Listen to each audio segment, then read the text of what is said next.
All right, so we just saw that the radial function that we had, capital R, is governed by the Bessel's equation of order 0, and therefore the solution for capital R as a function of x, remember x is lambda times little r, is given by the two homogeneous solutions to the Bessel's equation, and they are the j0 and y0 functions. And so b1 is a constant times the j0 function, and a different constant times the y0 function. Now, if we remember the shape of these functions, the y0 function in particular is a function which is singular for small values of x, and this blows up. As x goes to 0, this blows up, it shoots to infinity.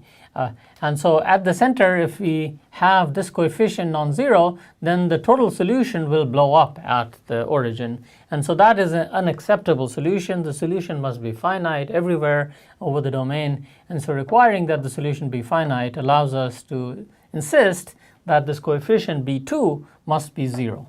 So if this is 0, then it doesn't matter that this 0 is multiplied by something which blows up, because whatever, no matter how large that number is multiplied by 0.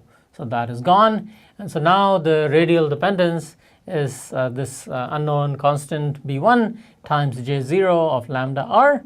And so we can now display the solution in its complete form. The displacement of the drum as a function of the radius and time is this radial shape, j0 of lambda r, remember lambda is not known so far, times this oscillatory dependence involving sines and cosines with respect to time, all right, with these frequencies of oscillation.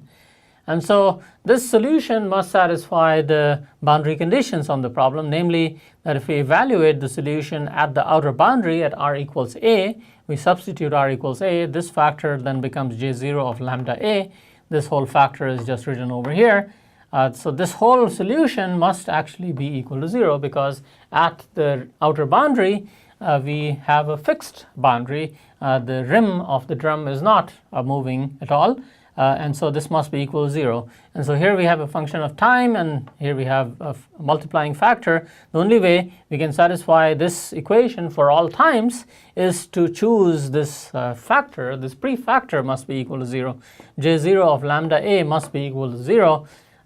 And therefore lambda is not an arbitrary constant anymore. Lambda must be such that for whatever the drum size we have, the product of lambda times a must be a specific set of numbers, those numbers at which j0 vanishes. Remember, j0 is the oscillatory function, and so the product of lambda times a, lambda can take on discrete values, and we can index them by an index n.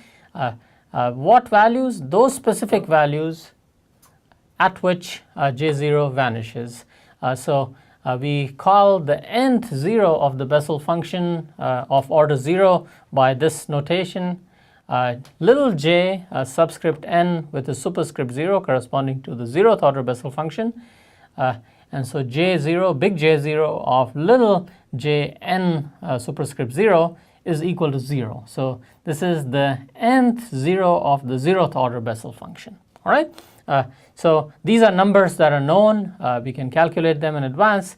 And so these constants lambda that we have in this problem, which determine both the radial shape here, lambda shows up in the shape and it shows up in the oscillation frequency, are determined by these constants.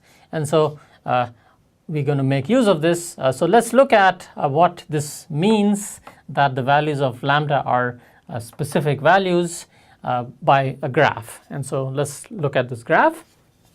If we plot the j0 function, this is the j0 function, and we plot it as a function of x, j0 of x as a function of x. j0 starts at 0 with a 0 at 1 at 0 slope, and then it oscillates around 0. It goes negative here, positive, negative, and so on, and its amplitude sort of decays like square root of x as you go to long distances and so on. And in particular, it crosses 0 at these specific values that are circled here in red. And so the first 0 crossing, where it is going from positive values to negative values through 0, is this number, which is the first 0 of J0. So we call it little j1 of 0. This next 0 crossing, the second 0 crossing, is little j2 of 0, J0. And likewise, this is little j3 and little j4, little j5, and so on. And it has a infinite number of such zeros, and in fact one can have nice asymptotic formulas for large zeros of Bessel functions. But for these particular numbers here, for j1, j2, and j3, I've quoted values with a few digits here. It's about 2.40 something or other, 2.5, 8.6, and so on. And so these numbers are increasing as you go to larger and larger n. All right? Okay. So what we are going to be able to say is that the lambda that we had in the equation must be such that lambda times a must be equal to these specific values of the zeros of the Bessel function. So using that, we can now look at the complete solution.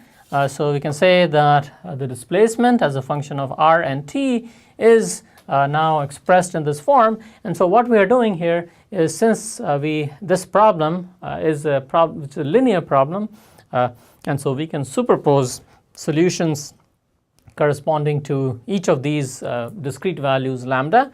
Each of these solutions correspond to one particular mode of natural vibration. So we can think of any structure. This is an example of a circular drumhead, but any structure, it has many modes of natural vibration and the associated natural frequencies. And so what we are finding here is that the modes of natural vibration of a circular membrane are the following, that when we are talking about symmetric vibrations that have no angular variation, the radial shape, or the shape in the radial direction, is given by this shape function.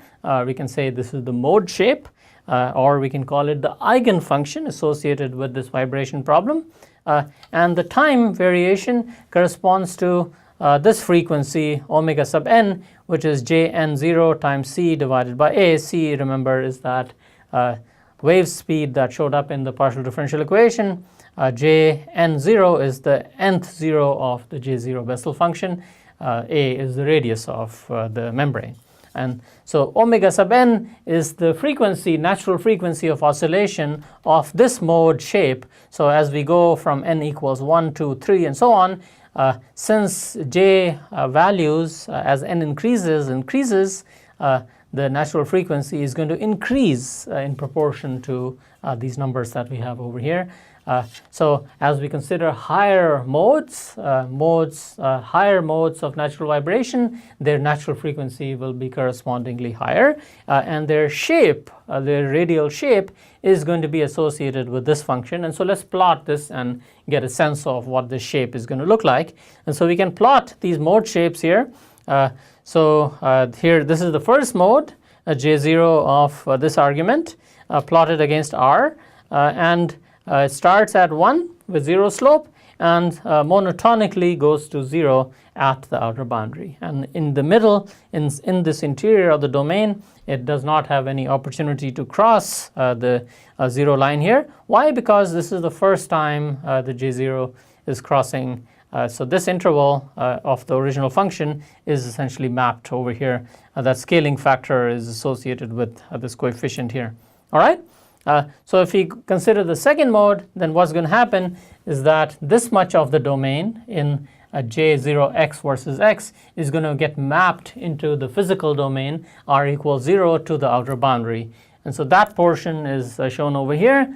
So it starts at 1, it has one interior 0, so a positive function crosses towards negative values, crosses into the negative territory once, and then comes back and vanishes exactly at the outer boundary. It has one interior 0.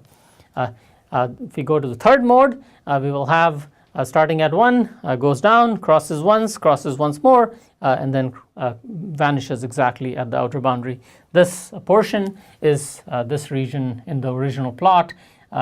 Because the dependence is in the mode shape given by this factor, that factor is scaling or stretching or shrinking this axis by the required amount so that that functional variation fits exactly in the domain. And so what we can observe here is that as we consider higher modes, these modes have shapes that are varying more rapidly in space. It's varying more rapidly, and associated with these more rapid variations in space, frequency of vibration also goes up. So this is a typical behavior common to many systems, that modes that vary more rapidly have higher frequencies, and we can see exactly how the frequency varies in this particular case. So we can plot this dependence that we have found. We can graph it on a computer, we can animate it, we can look at this shape and have this time dependence and see how it varies. And so we're going to look at that next, and we can also go back and say, what if we didn't consider the symmetric vibration case and extend the analysis to non-symmetric vibration. So these are the two things that we're going to do next.